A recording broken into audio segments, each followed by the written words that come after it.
He told Minsu that he had always wanted to ask if she had ever been curious about visiting countries where people looked like her.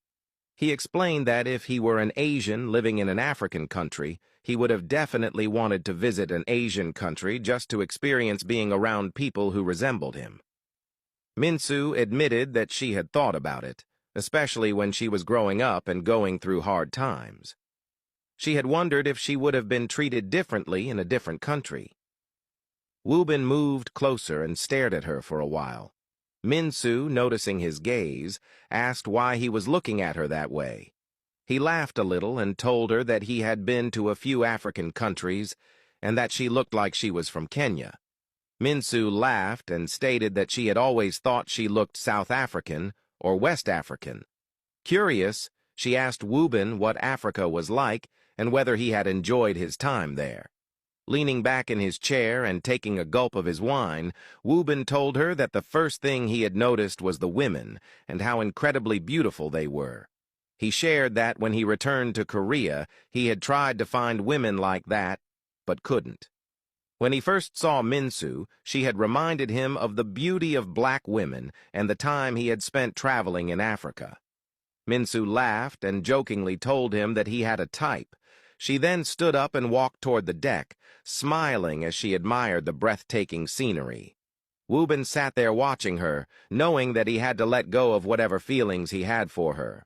All he wanted was to cherish this one moment with her before finally erasing her from his heart. Realizing that she was feeling cold, he took off his shirt and walked toward her, draping it over her shoulders.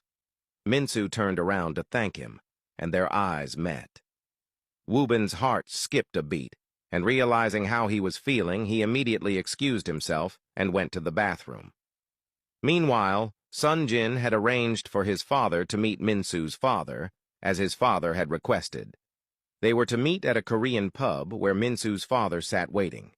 As he waited, Sun Jin's father walked in and looked around. Minsu's father, realizing he might be looking for him, raised his hand, and Sun Jin's father walked up to him. They both stood up to greet each other before sitting back down. Looking at Sun Jin's father, Minsu's father introduced himself and stated that it was finally good to meet him. Sun Jin's father responded by saying that their families were joining together, so they were bound to meet eventually. They both laughed and shared a glass of beer together before Sun Jin's father asked what Minsu's father did for a living. Minsu's father replied that he was a restaurant owner and currently had 2 branches. Surprised to hear this, and somewhat relieved, Sun Jin's father told him that maybe, if they got to know each other well, they could go into business together. As they sat there chatting and catching up, a news report appeared on the TV. The news anchor announced that heavy snowfall was expected that night and that people should stay indoors for safety. Upon hearing this, the 2 men decided to call it a night and head home.